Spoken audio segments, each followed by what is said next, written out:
Ce que fit Valérie Dubois dans une ruelle glaciale d'un petit village de Provence n'a pas de nom.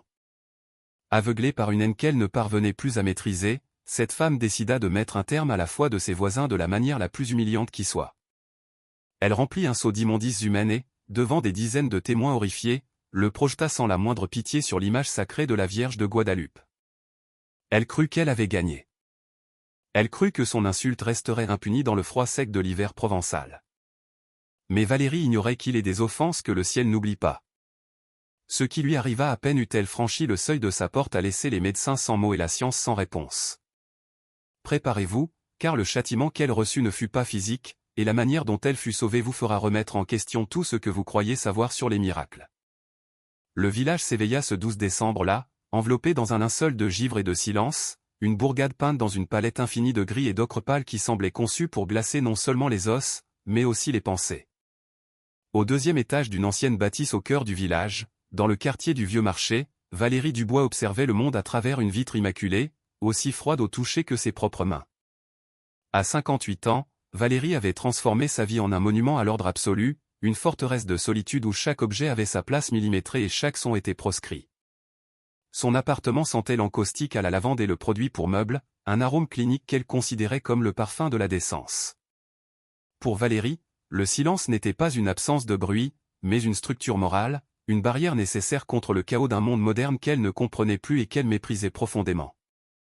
Depuis sa fenêtre, elle surveillait la place du village tel un centurion aigri, cherchant la moindre infraction, la moindre tache sur la parfaite monotonie de l'hiver qui put justifier la colère sourde qui lui rongeait l'estomac depuis une décennie. Ce matin-là, cependant, la propreté de sa place fut profanée. Une vieille camionnette bruyante s'arrêta brusquement devant le platane centenaire qui trônait au centre de la place, brisant l'harmonie visuelle du givre vierge. Valérie fronça les sourcils, ajustant ses lunettes d'un geste sec. Du véhicule commencèrent à descendre plusieurs familles, un groupe de gens du village connus pour leur exubérance, qui apportaient avec eux une énergie qui heurtait la sensibilité rigide de la femme. Ils portaient des manteaux épais et des écharpes aux couleurs vives, et leur voix, parlant un français chantant teinté d'un accent du sud prononcé, rebondissait contre les façades de pierre comme des galets lancés dans un étang paisible. Valérie ressentit une pointe de répulsion immédiate. Ce n'était pas seulement la perturbation de sa vue, c'était l'intrusion d'une joie étrangère et désordonnée dans son sanctuaire de tristesse. Elle les observa décharger des caisses en carton, des tables pliantes et de grands bouquets de fleurs qui paraissaient ridiculement vivants et tropicaux au milieu du vent glacial qui commençait à se lever. Ce qui suivit fut, aux yeux de Valérie, un spectacle de superstition primitive indigne d'un village civilisé. Les hommes et les femmes se mirent à assembler une structure au milieu de la place, ignorant le froid mordant avec une dévotion qui lui semblait être du fanatisme. Ils disposèrent des tissus de satin brillant, dorés et verts, sur les tables improvisées, et au centre de tout ce montage, ils élevèrent un grand tableau encadré. Même depuis sa fenêtre, Valérie reconnut la figure. C'était cette Vierge métisse qu'il vénérait tant, celle de Guadeloupe, avec son manteau étoilé et ses mains jointes en prière. Pour cette communauté, cette image était un symbole puissant de foi et de chaleur au cœur de l'hiver. Pour Valérie, c'était un totem d'irrationalité, un morceau de folklore bruyant qui n'avait pas le droit d'envahir son espace visuel. Elle vit comment ils allumèrent des dizaines de bougies dont les flammes vacillaient dangereusement avec le vent et comment ils placèrent des roses, des centaines de roses, autour de l'image, créant une île de couleur sang et soleil au milieu de l'océan blafard de la Provence hivernale. L'indignation de Valérie grandissait à chaque minute. Ses mains se crispèrent sur le rebord de la fenêtre jusqu'à ce que ses jointures blanchissent. N'avait-il donc aucun respect pour les règles? Ne comprenait-il pas qu'il s'agissait d'un quartier résidentiel, un lieu de repos et de bienséance? Dans son esprit, nourri par des années d'amertume après la perte de sa propre famille, la manifestation de foi d'autrui se transforma en une attaque personnelle. Il lui semblait obscène que ces gens aient l'audace de célébrer, de rire et de chanter sur la voie publique comme si la vie était digne d'être fêtée. Elle se souvint des Noëls solitaires qu'elle avait passés dans cet appartement, des dîners silencieux devant une assiette unique, et la comparaison avec la chaleur communautaire qu'elle voyait en bas alluma une mèche sombre en elle. Ce n'était pas seulement de l'agacement, c'était de l'envie déguisée en supériorité morale. Elle détestait leur bonheur parce qu'il lui rappelait sans cesse sa propre misère. Et dans sa logique tordue, elle décida que si elle ne pouvait avoir la paix, il n'avait pas le droit d'avoir la joie. Le groupe en bas commença à s'agrandir. D'autres personnes arrivèrent, certaines poussant des poussettes, d'autres, des personnes âgées marchant avec difficulté, appuyées sur le bras de leurs petits-enfants. L'air se remplit non seulement de voix, mais aussi de l'odeur qui montait jusqu'à sa fenêtre, un mélange d'encens et de nourriture épicée qui s'infiltrait par les fentes, envahissant l'atmosphère aseptisée de son foyer. Elle respira profondément et sentit la nausée la gagner. C'était une odeur d'humanité, de foule, de tout ce qu'elle avait réussi à expulser de sa vie. Elle vit une femme âgée, petite et voûtée, s'approcher de l'image de la Vierge et embrasser le verre avec une tendresse qui lui retourna l'estomac. Cette dévotion publique lui semblait une faiblesse impardonnable, un manque de dignité. Sauvage, murmura-t-elle, le mot s'échappant de ses lèvres fines comme un crachat. Ils croient pouvoir transformer ce village en leur petite paroisse arriérée? La décision que quelque chose devait être fait, que quelqu'un devait restaurer l'ordre naturel des choses, commença à se cristalliser dans son esprit froid et calculateur. Elle ne baisserait pas les volets pour les ignorer. Ce serait capituler. Elle resterait là à surveiller, accumulant chaque offense, chaque rire et chaque cantique, nourrissant le monstre de son intolérance jusqu'à ce qu'il soit impossible de le contenir. L'hiver était en elle, et bientôt, elle s'assurerait que ceux d'en bas sentent aussi le froid. Lorsque l'horloge murale marqua midi, l'air tendu qui s'était accumulé dans l'appartement de Valérie se brisa violemment. Depuis la place, une guitare gratta les premiers accords, suivis immédiatement par un chœur de voix passionnées qui entonnèrent « Las Mananitas ». Pour n'importe qui d'autre, cette mélodie traditionnelle aurait évoqué la tendresse et la célébration, un hymne d'anniversaire dédié à la mère spirituelle du Mexique. Mais pour Valérie Dubois, chaque note était un clou martelé directement dans ses tempes. Le son ne respectait aucune frontière, il traversait le double vitrage de ses fenêtres hermétiques, s'infiltrait par les murs de pierre et remplissait son salon d'une réverbération insupportable. Valérie porta les mains à ses oreilles, serrant avec force, mais la musique semblait résonner à l'intérieur de ses propres os. Ce n'était pas simplement du bruit, c'était une invasion sonore qui défiait la seule chose qui lui restait dans la vie, son contrôle absolu sur son environnement. Elle se mit à arpenter la pièce, ses pas durs et rythmés sur le parquet ciré comme un animal en cage cherchant désespérément une sortie ou une proie. La musique déterra des souvenirs qu'elle avait passé des années à essayer d'ensevelir sous des couches de silence et de routine. 10 ans plus tôt, le chaos et le bruit avaient été la toile de fond de la mort de son fils Léo, un accident absurde provoqué par la négligence d'une foule festive lors de la fête du village, qui avait bloqué une ruelle, empêchant le passage de l'ambulance. Depuis ce jour, Valérie avait assimilé la joie publique au danger mortel et le désordre à la tragédie. En entendant les « Viva » et les chants qui montaient de la place Givré, elle ne voyait pas des familles en prière. Elle voyait les assassins de sa paix, les architectes de sa solitude. Le rire d'un enfant qui se glissa par la fenêtre fut la goutte qui fit déborder le vase. Elle sentit une bile amère lui monter à la gorge. Comment osaient-ils? Comment osaient-ils amener leur fête sous-développée à sa porte, l'obligeant à être témoin d'un bonheur que le destin lui avait refusé? L'impuissance se transforma rapidement en une fureur froide et calculatrice. Il fallait qu'il s'arrête, il fallait qu'il disparaisse. Les mains tremblantes d'adrénaline, Valérie se dirigea vers le téléphone fixe qui reposait sur une petite table en acajou dans le couloir. Elle composa le numéro de la gendarmerie locale avec la détermination de quelqu'un qui exige un droit fondamental.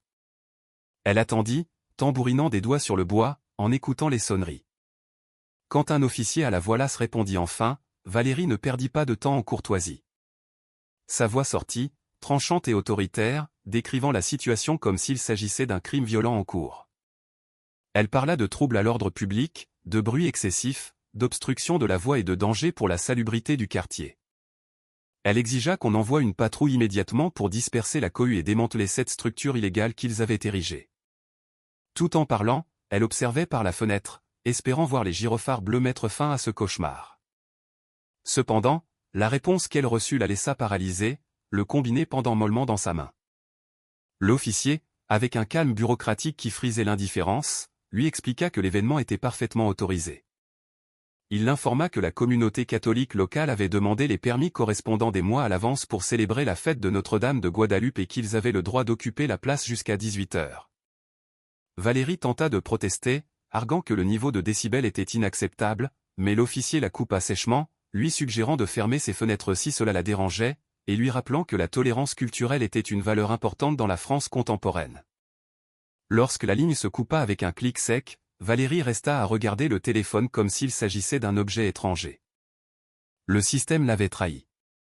Les lois, qui avait toujours été son refuge et sa religion, protégeait maintenant les envahisseurs.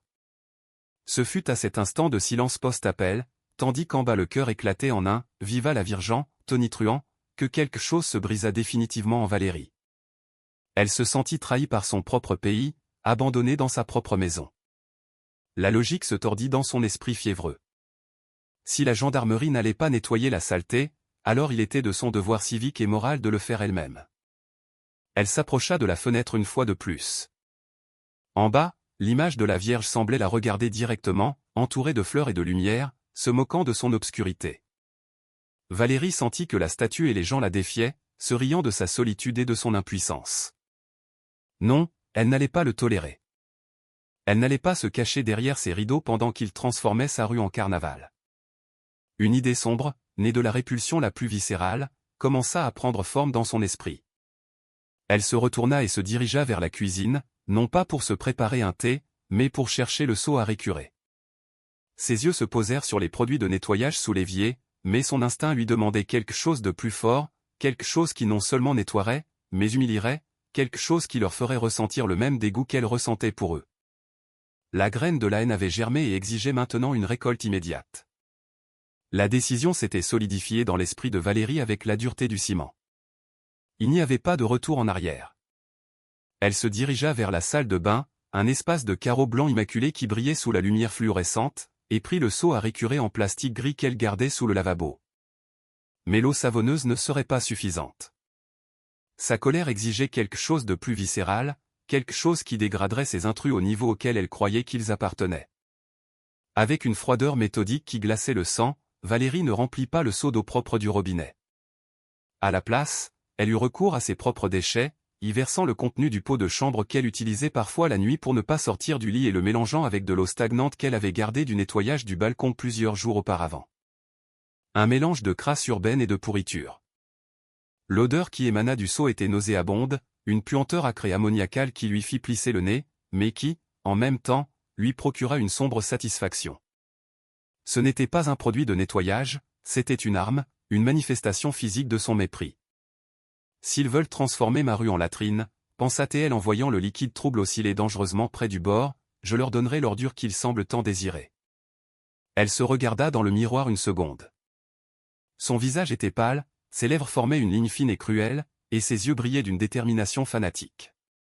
Elle ne se voyait pas comme une méchante, mais comme une martyre de l'ordre, une croisée solitaire prête à faire le nécessaire pour récupérer son territoire.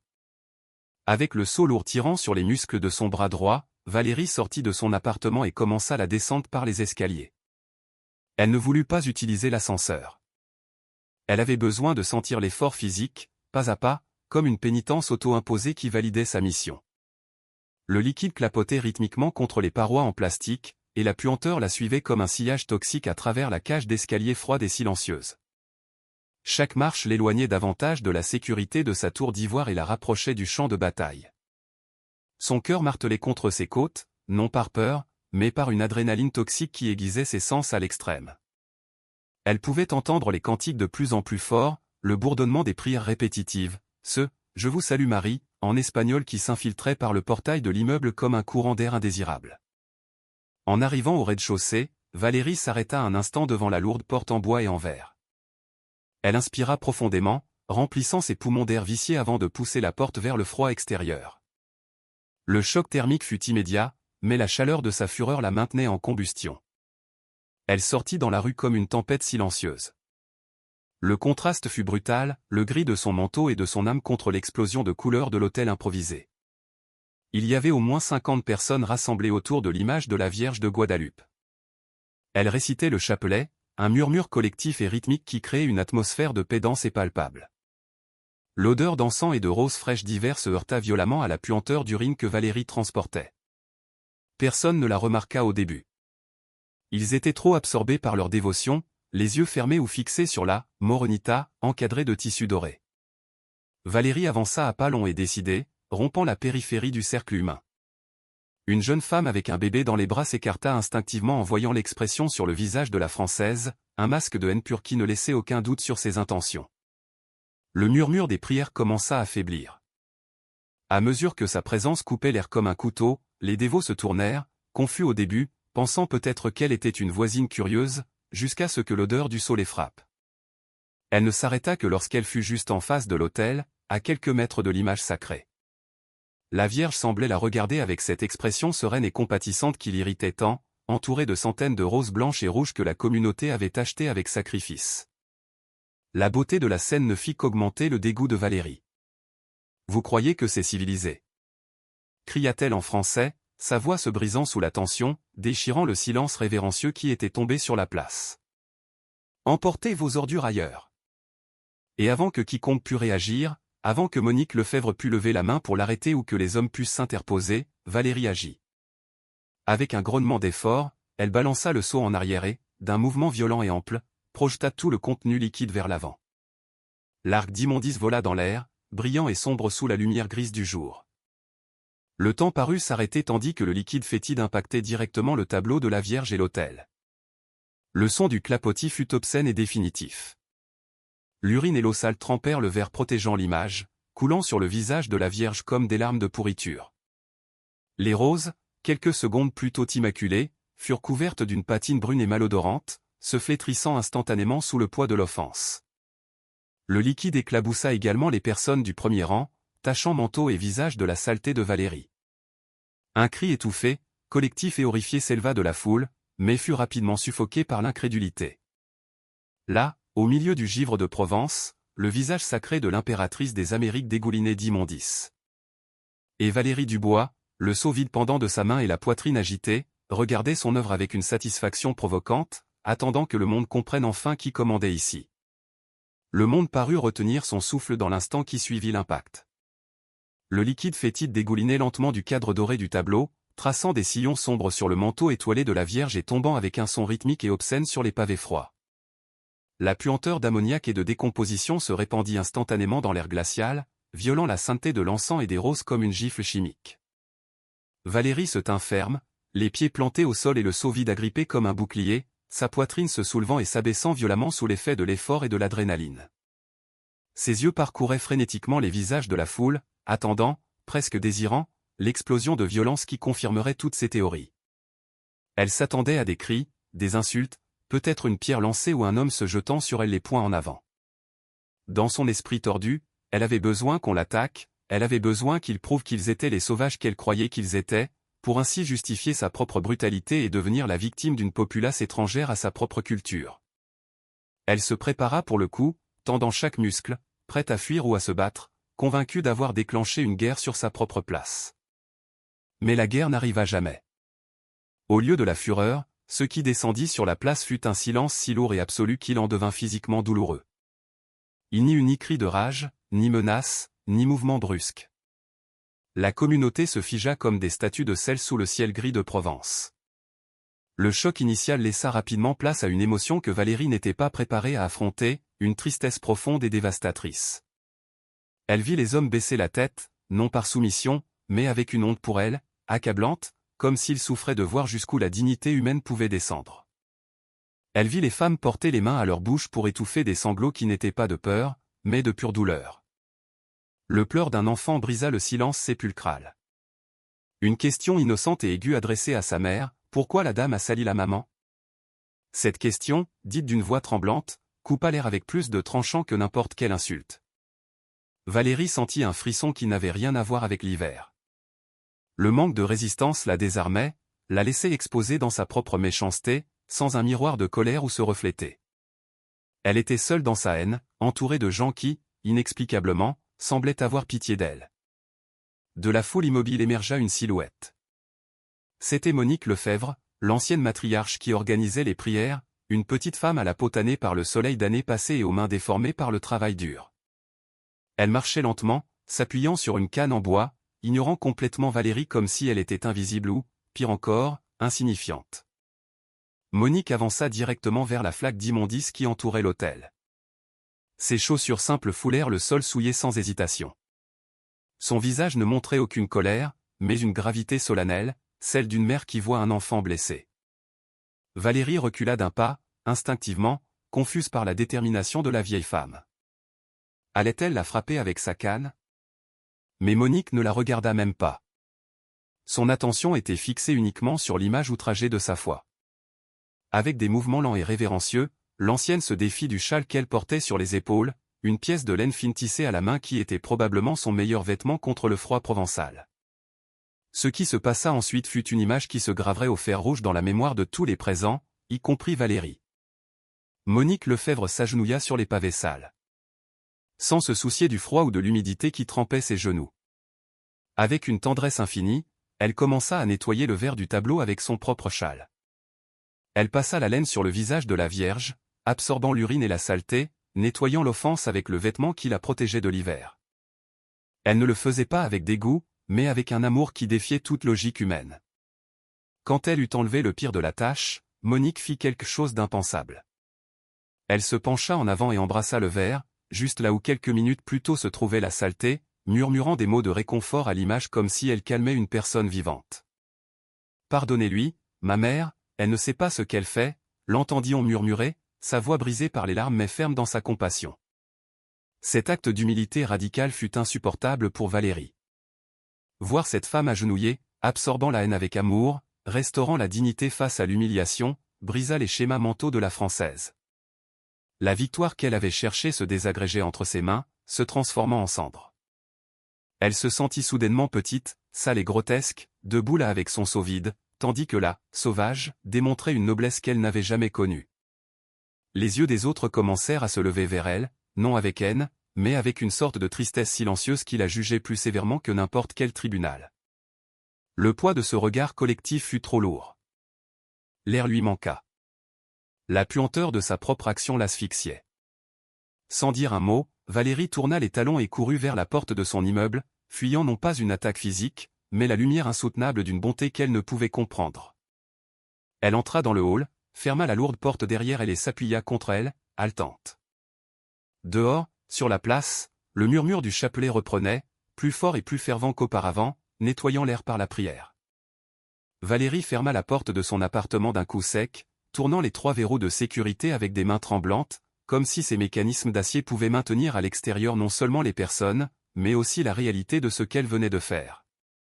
Le silence de son foyer, qui était autrefois son plus grand trésor, l'accueillit maintenant avec une qualité dense et oppressive, semblable à l'atmosphère d'une crypte. Elle resta debout dans l'entrée, le dos collé au bois de la porte, respirant de manière saccadée. Elle s'attendait à ressentir un soulagement, cette sensation de triomphe qui suit l'accomplissement d'un devoir difficile, mais ce qui l'envahit fut une nausée soudaine et violente. Bien qu'elle fût seule, malgré la sécurité de ses murs, la puanteur d'urine et de pourriture qu'elle avait transportée dans le seau semblait être entrée avec elle, emplissant le couloir immaculé et défiant l'arôme de lavande synthétique qui définissait son existence. Valérie lâcha le seau vide qui tomba sur le sol avec un fracas de plastique qui sonna comme un coup de feu et se regarda les mains. Elles étaient sèches, visiblement propres, mais elle les sentait couvertes d'un film invisible et collant, une seconde peau faite d'immondices qui lui brûlait les doigts. Poussée par une urgence frénétique, elle courut vers la salle de bain, ouvrit le robinet du lavabo avec une telle violence que l'eau éclaboussa le miroir immaculé. Elle n'attendit pas qu'elle tiédisse. Elle plongea ses mains sous le jet d'eau bouillante, lâchant un gémissement de douleur qu'elle ignora aussitôt. Elle prit le pain de savon neutre et commença à frotter. Elle frotta avec force, avec rage, enfonçant ses ongles dans ses paumes et parcourant chaque centimètre de peau jusqu'au poignet. La mousse blanche s'accumulait et disparaissait dans le siphon, mais pour Valérie, ce n'était pas suffisant. L'odeur était toujours là. C'était un arôme acre, ammoniacal, qui semblait monter directement de ses pores vers son nez, ignorant la barrière du savon. Désespérée, elle ouvrit le placard sous le lavabo et sortit une bouteille d'eau de javel pure. Sans la diluer, elle versa le liquide corrosif sur ses mains rougies. L'odeur chimique du chlore inonda la petite salle de bain, si forte qu'elle lui fit larmoyer les yeux et tousser. Mais sous cette couche de désinfection industrielle, Valérie jurait qu'elle pouvait encore la sentir, la trace indubitable de sa propre offense. Elle passa l'heure suivante dans un état de manie compulsive. Elle enleva les vêtements qu'elle portait, convaincue que les fibres du manteau et la laine du pull avaient absorbé la puanteur de la place. Elle mit tout dans un sac noir, le nouant avec 3 nœuds aveugles, incapable de supporter l'idée de laver ses vêtements et de les mélanger avec le reste de sa garde-robe. Il devait disparaître, être expulsé comme une tumeur extraite. Puis, armée de brosses et de désinfectants, elle frotta le sol de l'entrée où elle avait laissé le seau. Elle frotta la poignée de la porte, elle frotta même les semelles de ses chaussures. Elle travailla jusqu'à ce que la sueur lui colle les cheveux au front et que ses mains, maintenant irritées et desquamées par l'eau de Javel, palpitent d'une douleur sourde. Finalement, épuisée, elle se laissa tomber sur le canapé de son salon, espérant que la pureté chimique qu'elle avait déchaînée lui rendrait la paix. Mais la paix ne vint pas. Le silence de l'appartement s'était transformé. Ce n'était plus une solitude choisie, c'était un isolement forcé. Valérie tenta de se préparer une tasse de thé pour calmer ses nerfs à vif. Pendant que l'eau bouillait, elle regarda par la fenêtre, se tenant cachée derrière le rideau. En bas, la place était vide. L'hôtel avait été démonté, les fleurs retirées, et le givre avait recouvert les traces de l'incident, rendant au village sa pâleur habituelle. Cependant, elle savait que là-bas, dans les maisons de ses voisins, dans les magasins du quartier, son nom était prononcé, non avec peur comme elle l'aurait souhaité, mais avec mépris. L'image de Monique Lefebvre embrassant le Versailles lui revint en tête, encore et encore, comme une bande rayée. Cette dignité silencieuse la hantait plus que n'importe quel cri. En portant la tasse de thé à ses lèvres, elle s'arrêta net. La vapeur chaude qui montait de l'infusion de camomille ne sentait pas les fleurs, elle sentait l'urine. Valérie jeta la tasse contre le mur où elle se brisa en 1000 morceaux, tachant le papier peint. L'horreur commença à s'installer dans son estomac comme une pierre froide. Peu importait combien elle frottait, peu importait la quantité d'eau de Javel qu'elle utilisait, l'odeur n'était pas sur ses mains, ni sur ses vêtements, ni dans la tasse de thé. L'odeur était à l'intérieur d'elle. Elle s'était logée dans son esprit, dans sa mémoire olfactive, ou peut-être, comme une pensée terrifiante qu'elle tenta de réprimer, c'était son âme même qui maintenant puait. Elle décida de sortir sur le palier commun pour jeter le sac poubelle avec ses vêtements, ayant désespérément besoin d'air frais, d'un air qui ne soit pas celui de sa propre prison. Elle ouvrit la porte et se retrouva face à Sandrine Martin, une voisine de son âge, avec qui elle échangeait parfois des plaintes sur le temps et les impôts. Valérie tenta de composer un sourire, cherchant une alliée, quelqu'un de son monde. Mais Sandrine Martin s'arrêta, plissa visiblement le nez et la regarda avec une expression de répulsion absolue. Elle ne dit pas un mot, se serra simplement contre le mur comme si Valérie était contagieuse, et accéléra le pas vers sa propre porte, la refermant d'un coup définitif. Ce rejet, venant d'une égale, fut la sentence finale. Valérie resta seule dans le couloir sombre avec son sac poubelle à la main, comprenant avec terreur que les murs de sa forteresse étaient devenus les murs d'une cellule. Le monde extérieur l'avait excommuniée, et elle était condamnée à s'enfermer avec la seule compagnie qui lui restait, cette odeur insupportable que personne d'autre ne pouvait percevoir, mais qui pour elle était aussi réelle que la mort elle-même. Les jours suivants ne passèrent pas. Ils rampèrent sur Valérie comme une dalle de plomb, écrasant toute notion de temps ou de normalité qui lui restait. La vie dans l'appartement du vieux marché s'était transformée en une torture sensorielle implacable. Valérie avait presque complètement cessé de manger, car chaque fois qu'elle tentait de porter un morceau de pain ou une cuillerée de soupe à sa bouche, son cerveau traître superposait le goût de la nourriture à la puanteur rance et ammoniacale qui la poursuivait. C'était une inanition forcée par le dégoût. Son corps, autrefois robuste et droit d'une fierté militaire, commençait à montrer les ravages de l'insomnie et du manque de nutriments. Ses yeux s'étaient enfoncés dans des orbites sombres et violacées, et sa peau avait pris la teinte grisâtre de la vieille cire. Elle se déplaçait dans les pièces comme un spectre, le nez constamment plissé dans un geste de répulsion involontaire, reniflant l'air, cherchant la source d'un mal qui n'existait que pour elle. Elle avait frotté les tapis 3 fois, fait bouillir les rideaux et frotté les murs avec du vinaigre jusqu'à ce que la peinture commence à s'écailler. Mais l'odeur persistait, se moquant de ses efforts, installée au centre même de sa perception. Désespérée de trouver une explication logique, car Valérie était une femme de science et de raison, non de mystère, elle décida de recourir à la médecine.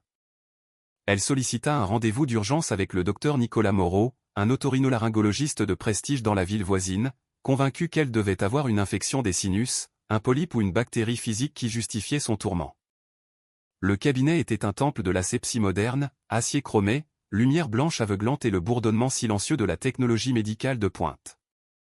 Valérie s'assit sur le fauteuil d'examen, les mains serrées sur son sac, essayant de garder son sang-froid tout en expliquant ses symptômes sans mentionner l'incident de la place. Elle parla d'une odeur chimique persistante, de nausées et de maux de tête. Le médecin, un homme efficace et distant, l'examina minutieusement. Il introduisit de minuscules caméras dans ses fosses nasales, vérifia sa gorge et analysa ses sinus avec des scanners de dernière génération. Le verdict du médecin tomba sur elle avec la lourdeur de la mort. « Madame Dubois », dit-il en retirant ses gants en latex avec un claquement sec. « Psychologiquement, vous êtes en parfaite condition. Vos muqueuses sont saines. Il n'y a ni infection, ni obstruction. Ce que vous expérimentez s'appelle la phantosmie, une hallucination olfactive. C'est souvent le produit d'un stress sévère ou d'un traumatisme psychologique profond. Je vous suggère de consulter un psychiatre. » Valérie sortit de la clinique en titubant, aveuglée par la colère et la terreur. La science l'avait abandonnée. Il n'y avait pas de remède pour une maladie qui n'existait pas dans le monde réel. La suggestion qu'elle était folle, que la puanteur était une projection de son propre esprit brisé, était inacceptable. Elle marcha dans les rues, entourée de gens qui riaient et achetaient des cadeaux de Noël, se sentant plus seule que si elle était sur la surface de la lune. Chaque fois que quelqu'un passait à côté d'elle, elle se recroquevillait, craignant qu'il puisse la sentir, craignant que la peste qu'elle sentait émaner de son intérieur soit évidente pour le monde entier. De retour à son appartement, la crise s'approfondit et muta. Ce n'était plus seulement l'odeur. En fermant la porte et en se retrouvant de nouveau dans le silence de sa prison, Valérie remarqua quelque chose de nouveau. Au début, elle pensa que c'était le Mistral sifflant dans les tuiles et les vieilles canalisations de l'immeuble, mais le son avait une cadence, un rythme, c'était un murmure bas, constant et exaspérant. Elle tendit l'oreille, se collant au mur du salon. Ce n'était pas le vent, c'étaient des voix. C'étaient des centaines de voix chuchotant à l'unisson, une litanie inintelligible mais indubitablement rythmique. « Je vous salue, Marie, pleine de grâce. » Valérie recula, horrifiée. Elle courut à la fenêtre et l'ouvrit en grand, laissant entrer l'air glacé, espérant voir la foule de nouveau en bas. Mais la rue était vide et silencieuse. Seules quelques voitures passaient au loin. Elle referma la fenêtre d'un coup. Le son était toujours là. Il ne venait pas de l'extérieur, il venait des murs, du plafond, de l'intérieur de sa propre tête. C'était le chapelet, le même chapelet qu'elle avait interrompu avec son seau d'immondice, qui se répétait maintenant en une boucle éternelle dans sa psyché. Un écho fantôme qu'elle ne pouvait éteindre. Valérie se mit à crier, portant les mains à sa tête, essayant de couvrir le son, mais les cantiques résonnaient dans ses os. « Taisez-vous, taisez-vous » hurla-t-elle à la pièce vide, sa voix brisée par l'hystérie. Elle commença à frapper les murs avec ses poings, cherchant la source du son, cherchant quelque chose de physique qu'elle pouvait détruire, mais elle ne trouva que du plâtre et de la peinture froide. La logique de son monde s'était complètement effondrée. L'argent sur son compte en banque, son statut social, son obsession de l'ordre, rien de tout cela ne servait. Elle était maintenant dévorée par une culpabilité qu'elle refusait de reconnaître et par une réalité surnaturelle qu'elle refusait d'accepter. Épuisée, sans force pour continuer à lutter contre les fantômes, Valérie se laissa tomber au centre du tapis perçant de son salon. Elle se recroquevilla en position fétale, tremblant de manière incontrôlable, entourée par la puanteur d'urine qu'elle seule sentait, et les prières qu'elle seule entendait. La veuve de fer avait fondu. Tout ce qui restait sur le sol était une femme âgée, malade et terrorisée, regardant l'abîme de sa propre misère et réalisant pour la première fois qu'il n'y avait pas de fond. L'obscurité avait complètement envahi l'appartement de Valérie, effaçant les contours des meubles et plongeant son monde dans une noirceur absolue qui coïncidait avec l'état de son âme. Il était 23 heures, le 12 décembre, la fin d'une journée qui pour le reste du monde catholique avait été une fête, mais qui pour elle avait été une descente interminable aux enfers de la folie. Valérie gisait sur le sol du salon, recroquevillée sur le tapis perçant, le corps engourdi par le froid qui s'infiltrait par les fenêtres mal isolées. Elle avait cessé de crier depuis des heures. Sa gorge était à vif et ses yeux, secs et brûlants, fixaient le vide. La puanteur d'immondice était toujours là, plantée dans son nez comme un hameçon rouillé, et les chuchotements des prières continuaient de perforer son esprit, bien qu'ils fussent maintenant devenus un bourdonnement de fond, une torture statique à laquelle elle se résignait avec l'apathie de celle qui attend la mort. À cet instant, Valérie Dubois n'était plus la fière veuve qui intimidait le quartier.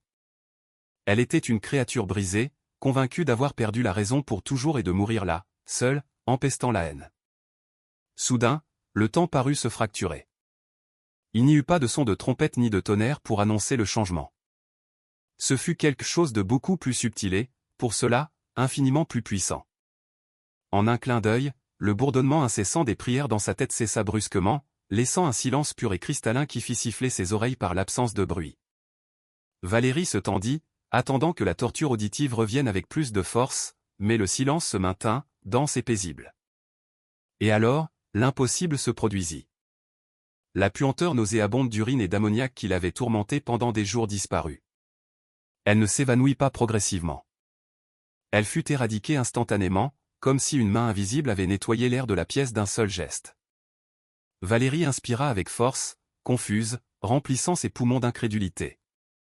L'air ne sentait plus la saleté, ni la poussière de la maison, ni la cire des meubles, ni l'hiver gris de Provence.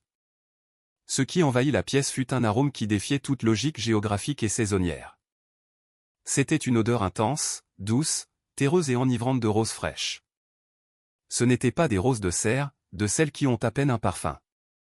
Cela sentait le jardin ancien, la terre mouillée par le soleil, les pétales veloutés fraîchement ouverts. C'était l'arôme incomparable des roses de Castille, un parfum qui n'avait pas le droit d'exister au deuxième étage d'un appartement hermétiquement clos au milieu d'un gel provençal en dessous de zéro. L'odeur était si physique et dense que Valérie sentit qu'elle pouvait la goûter. Elle se redressa lentement, s'appuyant sur les coudes, le cœur battant à tout rompre. « Qu'est-ce qui se passe » chuchota-t-elle dans l'obscurité, mais sa propre voix résonna douce, dépouillée de la peur qui l'avait paralysée quelques minutes plus tôt. Ce fut alors qu'elle la vit, ou plutôt la sentit. Dans le coin du salon, près du fauteuil où elle avait l'habitude de s'asseoir pour tricoter son amertume, une lumière commença à jaillir. Ce n'était pas une lumière électrique, ni le reflet bleuté d'un lampadaire de la rue. C'était une lumière dorée, chaude et vibrante qui semblait avoir une texture, comme si elle était faite de poussière d'or en suspension dans l'air. La température de la pièce monta considérablement. Le froid mordant qui transperçait les os de Valérie fut remplacé par une chaleur réconfortante, maternelle, semblable à l'étreinte d'une couverture de laine fraîchement sortie du sèche-linge. Valérie ne vit pas de figure humaine définie, ne vit pas de visage, ni n'entendit de voix lui parler en français ou en espagnol. Ce qu'elle perçut fut une présence, une entité de pure compassion qui occupait l'espace avec une autorité douce et absolue. Valérie resta paralysée, mais pas par la terreur.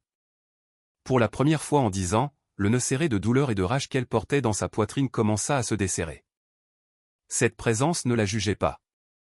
Elle sut, avec une certitude qui transcendait la raison, qui était là. Elle sut que cette lumière et cet arôme appartenaient à la même figure qu'elle avait humiliée, souillée et méprisée sur la place. Elle s'attendait au châtiment, à la foudre, à la rétribution divine pour son sacrilège, mais la lumière ne brûlait pas, elle caressait. L'arôme de rose n'asphyxiait pas, il guérissait. Elle sentit une vague d'amour inconditionnel la frapper, un amour si immérité et si vaste qu'il lui parut insupportable. C'était comme si la dame lui disait sans parole, « Je te vois. Je vois ta douleur, je vois la blessure de ton fils, et pourtant, je t'aime. » La logique de Valérie s'effondra devant l'évidence des sens et de l'esprit. La science ne pouvait expliquer les roses dans le givre. L'orgueil ne pouvait expliquer le pardon face à l'offense. Les larmes jaillirent de ses yeux, mais cette fois, ce n'étaient pas les larmes acides de la frustration, c'étaient des larmes chaudes et libératrices, un torrent qui entraînait avec lui une décennie de deuil mal géré et de solitude auto-imposée. Valérie se couvrit le visage de ses mains, sanglotant ouvertement tandis que l'arôme de rose s'intensifiait jusqu'à imprégner ses vêtements, sa peau, effaçant pour toujours le souvenir de la mauvaise odeur. Elle se sentit petite, non par humiliation, mais par l'humilité de se savoir pardonnée par quelqu'un qu'elle avait profondément blessé. Dans cette pièce en Provence, le ciel était descendu sur terre non pour écraser la pécheresse, mais pour la sauver d'elle-même. Valérie Dubois, la femme de glace, était en train de fondre sous le soleil invisible d'une miséricorde qui ne connaissait ni frontières ni langue. Ce que Valérie expérimente en ce moment est le mystère central de la foi, un amour qui répond à la haine par des fleurs. Si vous aussi, vous croyez que les miracles existent et que le pardon est l'arme la plus puissante du monde, aimez cette vidéo dès maintenant. Partagez cette histoire avec quelqu'un qui a besoin de se rappeler que même dans la nuit la plus sombre et la plus froide, la lumière trouve toujours un moyen d'entrer. Faites-le maintenant et accompagnez-nous pour voir comment se termine le voyage de Valérie. La lumière dorée s'estompa aussi doucement qu'elle était apparue, se retirant dans les ombres des coins. Mais l'atmosphère de la pièce avait changé de manière irréversible. L'appartement de Valérie Dubois, qui pendant des années avait été un mausolée d'air vicié et de silences hostiles, vibrait maintenant d'une énergie résiduelle, chaude et pulsante. L'arôme de rose de Castille ne se dissipa pas, au contraire, il semblait s'être accroché aux rideaux, au bois des meublés, plus important encore, à la peau même de Valérie, remplaçant la puanteur fantôme de la mort par le parfum indéniable de la vie. Valérie resta sur le sol pendant un temps incalculable, les genoux pliés contre sa poitrine et le front appuyé sur le tapis, pleurant. Mais ces pleurs n'étaient pas la convulsion hystérique de la folie qui l'avait secouée des heures plus tôt. C'étaient des pleurs calmes, constants et profonds, une pluie douce qui lavait 10 ans de saleté accumulée dans les canalisations de son âme. Pour la première fois depuis la mort de son fils Léo, Valérie ne pleurait pas pour ce qu'elle avait perdu, mais pour ce qu'elle avait trouvé, sa propre humanité, enterrée sous des couches de granit et d'orgueil. Tandis que les larmes nettoyaient ses yeux, l'esprit de Valérie, libéré de la torture des bruits et des odeurs hallucinatoires, commença à traiter la vérité avec une clarté dévastatrice. La compréhension ne vint pas comme une pensée intellectuelle, mais comme un coup émotionnel direct au cœur. Elle se rendit compte que l'invasion qu'elle avait tant haïe ne venait pas de l'extérieur. Les villageois, avec leurs chants et leurs couleurs, n'étaient pas les ennemis. Le véritable ennemi avait vécu avec elle, à l'intérieur d'elle, se nourrissant de sa douleur jusqu'à la transformer en un monstre capable de profaner le sacré. Elle se souvint du visage de la Vierge de Guadalupe, cette image sereine qu'elle avait attaquée avec tant de hargne, et alors la connexion la frappa avec la force d'un train. Elle aussi était une mère. Cette femme du tableau, cette Morenita, était la mère d'un fils qui était également mort de manière violente et publique. Au lieu de ressentir de l'empathie, au lieu de trouver du réconfort dans la douleur partagée d'une mère à l'autre, Valérie avait craché sur ce lien. Elle avait répondu à la douleur divine avec de l'immondice humaine. La honte qu'elle ressentit à cet instant fut si aiguë qu'elle dut se mordre la lèvre pour ne pas crier. Mais ce n'était plus une honte toxique qui l'isolait, mais une douleur nécessaire, la douleur d'un os qui se brise pour se ressouder correctement. Lentement, les muscles engourdis mais avec une étrange légèreté dans la poitrine, Valérie se mit debout. Ses jambes tremblaient, non de faiblesse, mais de l'intensité de l'expérience. Elle marcha vers le miroir en pied qui était accroché dans le couloir, un objet qu'elle avait l'habitude d'éviter ou de ne regarder que pour corriger un ourlet ou un cheveu déplacé. Elle fit face à son reflet. Ce qu'elle vit la surprit. La veuve de fer, avec son expression perpétuelle de désapprobation et ses lèvres pincées, avait disparu. À sa place, elle vit une femme âgée, les yeux gonflés et le visage lavé, vulnérable et exposé. Elle vit ses rides non comme des sillons d'amertume, mais comme les cartes d'une vie qui avait été dure, mais qui n'était pas encore terminée. Elle se toucha la joue avec incrédulité. La dureté avait disparu. La haine qui avait agi comme un corset d'acier la maintenant droite s'était dissoute. Et bien qu'elle se sentît fragile, elle se sentait aussi, pour la première fois en une décennie, authentiquement vivante. Valérie se dirigea vers la fenêtre, la même tranchée depuis laquelle elle avait lancé sa guerre silencieuse contre le monde. Elle écarta les rideaux d'une main douce, presque révérencieuse. En bas, la rue était déserte et sombre sous la lumière orangée des lampadaires. Le givre était toujours là, couvrant les toits, mais il ne lui semblait plus un linceul froid. Elle regarda le point exact où avait été l'autel, où elle avait commis son crime. Elle ne voyait plus une tache dans son paysage, elle voyait un espace sacré, un vide qui maintenant lui faisait physiquement mal. Elle comprit que le miracle des roses n'avait pas été une récompense. Elle savait qu'elle ne le méritait pas, mais une invitation. La Vierge n'était pas venue dans son appartement pour la punir par le feu, mais pour la désarmer avec des fleurs. Elle lui avait montré que la seule façon de vaincre le froid de sa solitude n'était pas de construire des murs plus hauts, mais d'allumer un feu d'humilité. Une nouvelle résolution commença à se former dans son esprit, solide et urgente. Il ne suffisait pas de se sentir pardonné dans l'intimité de son salon. Le pardon, tout comme l'offense, devait être réel et tangible. Elle ne pouvait pas rester là-haut, flottant dans le nuage d'arômes de rose, tandis qu'en bas, dans le monde réel, les gens étaient encore blessés par ses actions. Elle devait descendre, elle devait franchir la frontière qu'elle-même avait tracée entre eux et elle. Elle devait réparer ce qu'elle avait brisé. Elle ne savait pas s'il la pardonnerait. La logique lui disait qu'elle n'avait pas le droit d'espérer la clémence après tant de cruauté, mais la peur du rejet qui l'aurait paralysée auparavant semblait maintenant insignifiante comparée à l'immense gratitude qui lui remplissait la poitrine. Elle savait ce qu'elle devait faire. Elle se tourna vers sa chambre, non pour se cacher, mais pour se préparer. Demain ne serait pas un jour d'hiver de plus en Provence. Demain serait le jour où Valérie Dubois tenterait de franchir le plus grand abîme du monde, la distance entre l'orgueil et le pardon. Le lendemain matin apporta un soleil pâle et distant qui parvenait à peine à percer la couche de nuages gris au-dessus de la Provence. Mais pour Valérie Dubois, cette faible lumière était suffisante pour éclairer un monde nouveau. Elle se leva avant l'aube, se déplaçant dans son appartement avec une détermination silencieuse. L'air de la maison était toujours imprégné de cette trace subtile et douce de rose, un rappel constant que la nuit précédente n'avait pas été un rêve fiévreux, mais une réalité spirituelle qui lui exigeait une action. Valérie s'habilla, mais ne choisit pas son armure habituelle, le manteau gris militaire et les bottes lourdes avec lesquelles elle avait l'habitude de marcher d'un pas lourd pour intimider. Elle choisit un manteau de laine bleu foncé plus doux et noua un foulard de soie à son cou, une touche de féminité qu'elle avait abandonnée depuis des années. Elle se regarda une dernière fois dans le miroir de l'entrée, non pour vérifier sa sévérité, mais pour chercher le courage nécessaire dans ses propres yeux. Elle savait que ce qu'elle s'apprêtait à faire était l'acte le plus difficile de sa vie, bien plus terrifiant que n'importe quelle confrontation avec la gendarmerie ou n'importe quelle discussion de voisinage. Elle allait livrer son orgueil, cette fausse monnaie qu'elle avait thésaurisée pendant une décennie, en échange d'une chance de rédemption. Elle sortit de l'immeuble et le froid de la rue la frappa au visage, mais cette fois, cela ne lui parut pas une attaque, mais un réveil. Ses pas la menèrent d'abord loin de la place, marchant plusieurs rues jusqu'à atteindre une petite fleuriste locale qu'elle avait l'habitude de regarder de loin avec dédain, considérant ses prix comme un gaspillage. Elle entra, faisant sonner la clochette de la porte. La fleuriste la regarda avec surprise, reconnaissant la voisine acariâtre qui ne saluait jamais. Valérie, d'une voix tremblante mais ferme, demanda toutes les roses blanches qu'elle avait. Elle ne voulait pas un bouquet modeste, elle voulait une offrande. Elle acheta 3 douzaines de roses à longue tige, des fleurs de serre parfaites et pures, dépensant une somme qui, à une autre époque, lui aurait semblé une folie. Mais en tenant l'énorme bouquet contre sa poitrine, sentant les épines et la douceur des pétales, Valérie comprit que l'argent n'avait aucune valeur si l'âme était en faillite.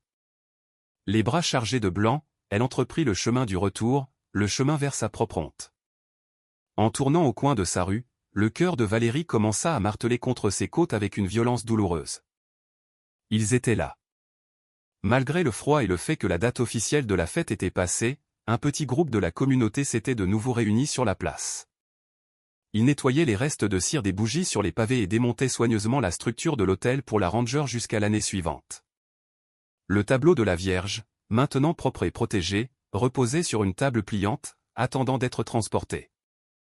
Lorsque la silhouette de Valérie apparut au bout de la rue, chargée de l'immense bouquet de fleurs, le mouvement sur la place s'arrêta net. Un silence tendu, chargé de mémoire et de précaution, tomba sur le groupe.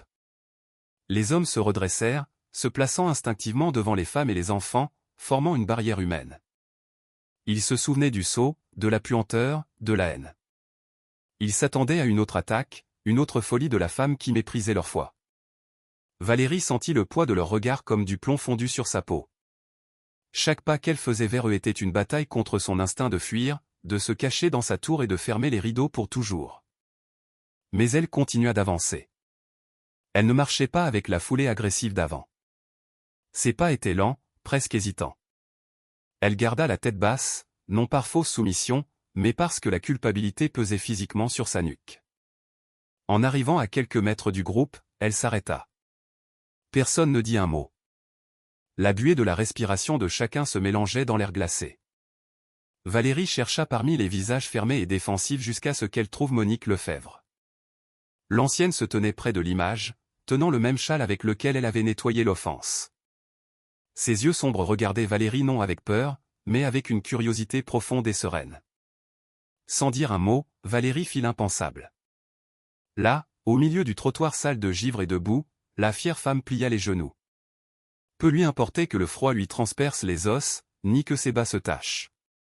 Elle s'agenouilla devant la communauté qu'elle avait appelée « sauvage » et déposa les roses blanches au pied de l'image de la Vierge de Guadalupe. Le contraste des fleurs immaculées sur le sol gris de la Provence fut un cri visuel de repentir. Valérie garda la tête inclinée, incapable de regarder l'image ou les gens. Ses épaules se mirent à trembler. « Je suis désolée » murmura-t-elle en français, sa voix brisée et petite. Puis, s'efforçant de franchir la barrière de la langue qu'elle avait elle-même utilisée comme bouclier, elle leva le regard vers Monique Lefebvre et dit dans un espagnol cassé et maladroit qu'elle avait répété toute la nuit, « Pardon, por favor, pardon ». Le groupe resta immobile pendant une seconde qui parut une éternité. La tension dans l'air était palpable. Ils auraient pu la rejeter. Ils avaient tout le droit de lui tourner le dos, de la laisser là, agenouillée avec ses fleurs et sa culpabilité. Mais la foi qu'il célébrait n'était pas une foi de vengeance. Monique Lefebvre se sépara du groupe, marcha lentement vers Valérie, le son de sa canne marquant le rythme sur l'asphalte. Arrivée devant la femme agenouillée, elle laissa tomber sa canne.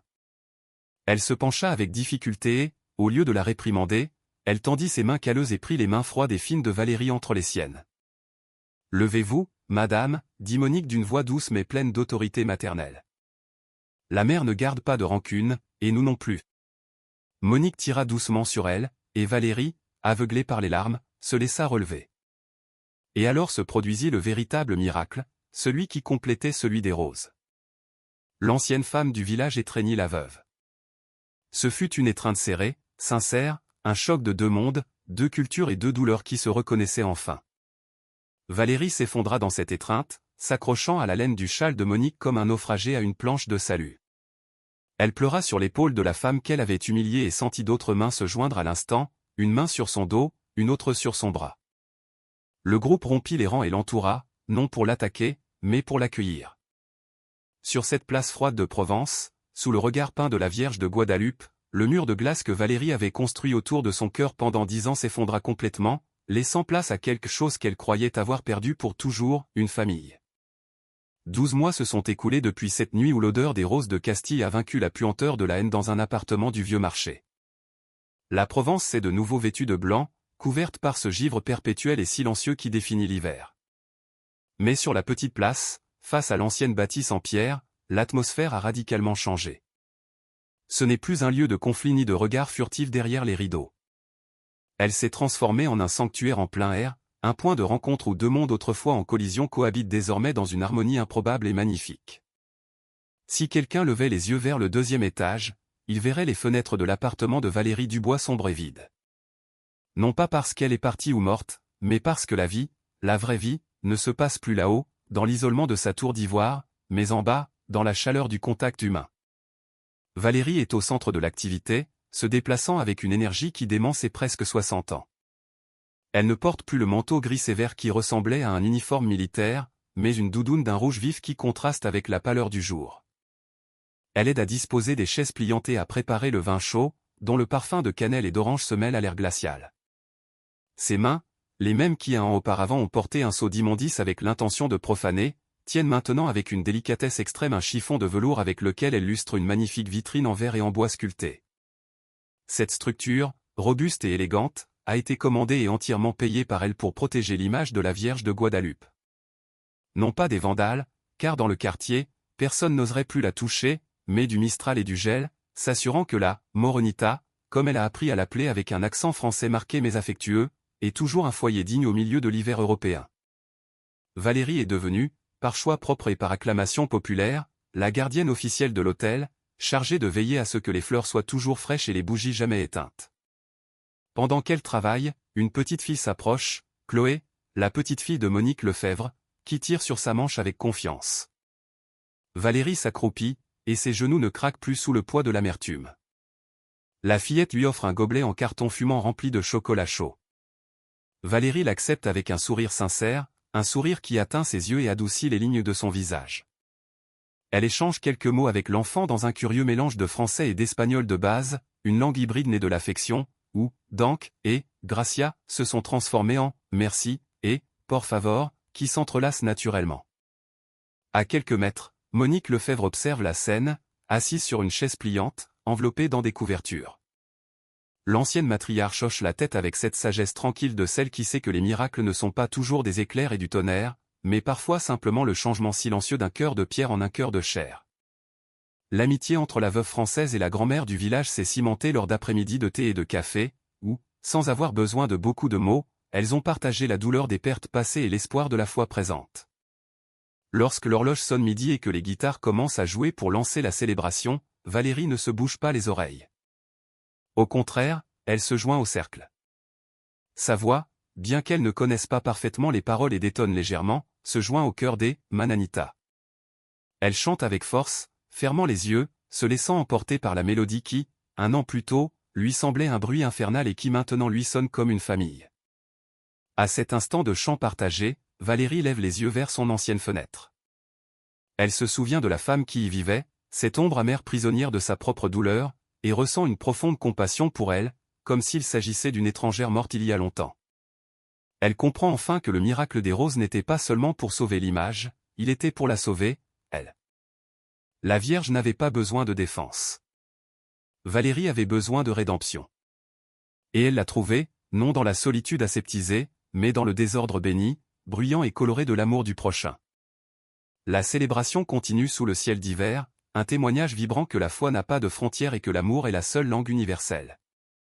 Valérie Dubois, la femme qui a un jour tenté d'éteindre la lumière de la foi avec l'obscurité, est maintenant celle qui tient la torche la plus haute. En plaçant une dernière rose blanche à l'intérieur de la vitrine, elle sent pour une seconde fugace cet arôme incomparable de rose de Castille flotter dans l'air glacé de Provence. Elle ne sait pas si c'est réel ou un souvenir de son âme, mais cela n'a plus d'importance. Car elle sait maintenant que tant qu'elle aura cette communauté et cette foi, l'hiver n'entrera plus jamais dans son cœur. Sa vie, qui semblait destinée à se terminer sur une note grise et solitaire, est devenue un chant d'espoir, une mélodie qui résonne dans les rues du village, annonçant que pour la grâce divine, il n'y a pas de cœurs impossibles. L'histoire de Valérie nous enseigne que peu importe la profondeur du puits d'amertume dans lequel nous sommes tombés, ni la grandeur de l'erreur que nous avons commise. La miséricorde a toujours une main tendue qui nous attend. Si cette histoire de transformation, de pardon et de miracle a touché votre cœur, nous vous demandons de faire quelque chose d'important. Partagez cette vidéo. Partagez-la avec quelqu'un qui a besoin de savoir qu'il n'est jamais trop tard pour recommencer. Et si vous ne l'avez pas encore fait, abonnez-vous à notre chaîne et rejoignez notre communauté. Ensemble, nous continuerons à raconter des histoires qui démontrent qu'à la fin, l'amour triomphe toujours. Merci de nous avoir regardés et que la paix soit avec vous.